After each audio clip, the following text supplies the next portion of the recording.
السلام عليكم. الفيديو ديال اليوم فيديو غريب شي شويه.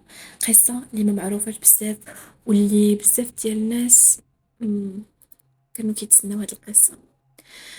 انا وراجلي ولدي الياس قررنا نشريو دار كبيره في واحد الحي هادي، اللي الثمن ديالها كان رخيص بزاف لدرجه اللي خلانا ما نفكروش بزاف، وقلنا هذه فرصه وما كتعاودش. من دخلنا اول نهار كلشي بان عادي، دار واسعه، سراج مكبار، ولكن فيها واحد السقيل وواحد السكوت زوين.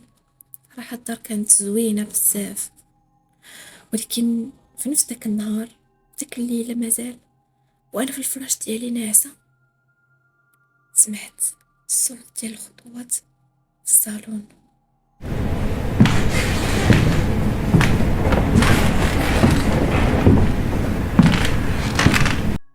هاد الصوت كان خفيف شوية. وقفت حدا الباب ديال البيت، بقيت واقفة واحد الثواني كنشوف، من بعد اختفت هاد الأصوات، ما لقيت حتى واحد.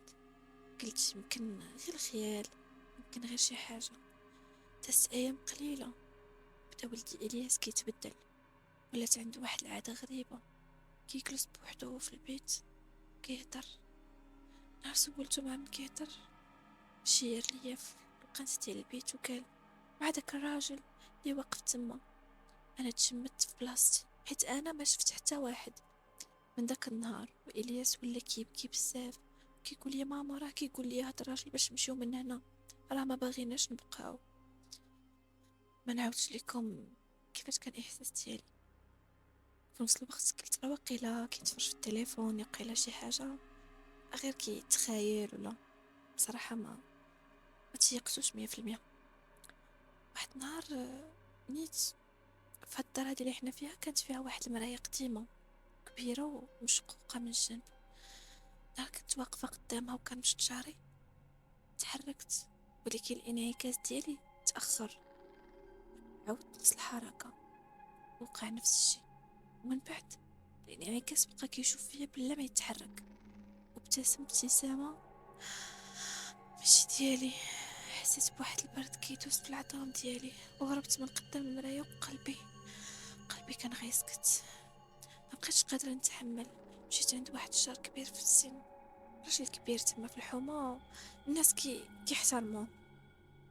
عاودت ليه القصه ديالي وعاودت ليه كلشي، وسولته قلت ليه عافاك، الا كتعرف شي حاجه ما تخبيهاش عليا، وعندي وليد صغير. سكت شويه ومن بعد قال لي بلي هاد الدار كان ساكن فيها واحد الراجل بوحدو، وكان كيدير طقوس غريبه، وعلى ما كيقولوا ان هاد الراجل مات بشي طريقه مشبوهه. من داك النهار حتى واحد ما قدر يكمل فيها، واللي يسكن فيها كيخرج. ما نقولش لكم، رجعت للدار وانا كنحس بلي درت اكبر غلطه في حياتي، ولكن ما كانش عندنا فين نمشيو. ديك الليله كانت بدايه ديال الكابوس الحقيقي. تفضوا بوحدو والباب تسد، وإلياس بقى كيغوت بواحد الصوت ما عمري سمعته: ماما راه شدني، ماما راه شد. جريت عنده كنجري، لقيتو كيتجر من رجليه بحال الا يد ما بيناش كتشد فيه. شديتو انا، جريتو لعندي، وبقيت كنغوت حتى سمعت الصوت، صوت خفيف على ودنيا. قال لي قلت لك تمشي، ما سمعتيش. من داك اللحظه عرفت بلي خاصني نبقى السر. قلت غادي نهبط للكراج، حيت ما شفت واحد الباب صغير مسدود، ولكن ما عرفتش دايرش داك الباب، ما عمرش عرفت نحلو. هبطت للكراج ولقيت بصح هذاك الباب، ولكن كان مسدود مزيان. حاولت نحلو ما بغاش، بزاف باش تحل ليا الباب بحال كان مده ما تحلش، بقى معكس. ملي دخلت لذاك البيت تصدمت، لقيت الشمع دايب في الالوان، ولقيت شي اوراق فيها رموز غريبه، ولقيت شي بقع ديال الدم في الارض. ومن وسط داك البيت كانت مرسومه واحد الدائره كبيره وواحد الرموز باينه فيها اثار ديال شي طقوس كانت كدار في هذا البيت. حسيت بلي هاد البارد، هاد البلاصه هادي ماشي عاديه.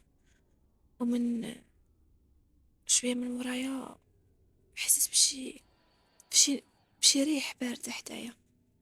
شويه سمعت واحد الصوت قال دابا عرفتي، دابا ما غاديش تخرجي من هنا. طاحت، قلبي بدا كيستح عليا، مت بالخلعة. وخديت إلياس وحاولنا نهربو، حليت الباب ديال الدار ولقينا راسنا رجعنا نفس الصالون، عاودنا نفس النتيجة، ولقينا الدار ولات بحال القفص، ما كتخليش حتى واحد يخرج. كتبغي تخرج من الباب كتلقى راسك عاوتاني في الصالة. من داك النهار ما بقيتش عارفة شحال داز من الوقت، بقيت عارفة الليل من النهار، ولات نفس الحاجة. ولكن من بعد مدة جا واحد الراجل سميتو أمين، شرا الدار حيت ما كانش كيآمن بهاد القصص، ما كيدخلوش ليه الراس. أول ليلة سمع نفس الأصوات ونفس الخطوات، حاول يقنع راسو باللي راه غير كيتوهم وغير كيتخايل، حتى شافنا أنا وإلياس في المراية، كنا واقفين كنتفرجوا فيه ومكنقدروش نهضروا. حاول يهرب ولكن الباب تسد وبقى حتى هو معانا. من بعد جا واحد البوليسي آخر سميتو ياسين، جا باش يحقق، حيت بطبيعة الحال العائلة والناس بلغوا بينا على أننا اختفينا في ظروف غامضة تحت ما عرف شنو السبب. ملي جا البوليسي ياسين باش يحقق لقى تسجيل في الكراج كيحذر من هاد الباب، كيقول باللي فيها شي بوابة كتطلب الأرواح باش تبقى. قرر يحرق هاد البلاصة كاملة، ولكن قبل ما يكمل سمع صوت إلياس كيبكي وكيطلب شكون يعتقو. تردد في الأول، ولكن داك الراجل اللي كان ساكن هنا معاه من هنا من قبل خدا ياسين معاه. الدار تحرقات من الداخل كلها، ولكن ما طاحتش، بقات واقفة كأنها ما كتأثرش. ومن داك النهار ولات كاينة إشاعات بلي الدار ما بقاتش في بلاصتها، الدار كتبدل من البلاصة ديالها، وشحال ديال الناس كتبان ليهم في بلايص اخرين. كاين حتى واحد اليوتيوبر دخل يصور فيديو تحدي، والكاميرا ديالو بقات كتسجل حتى من بعد ما اختفى. في آخر لقطة بان واقف في المراية ولكن ماشي بوحدو. ودابا إلا وقفتي شي نهار قدام دار مهجورة وحسيتي بشي حاجة كتعيط عليك بشي صوت، عرف بلي شي راه شي واحد من العالم الآخر اللي كيعيط عليك وما تجاوبش، حيت يمكن هاديك الدار ماشي هي اللي لقيتي، غتكون هي اللي لقاتك. وما تنساوش، إلا عجبتكم هاد القصة خليو لي جيم وسبسكرايب باش يطلع لكم أي جديد ديال القصص جداد إن شاء الله. واللي عنده شي قصة وبغى نعاودها يخليها ليا.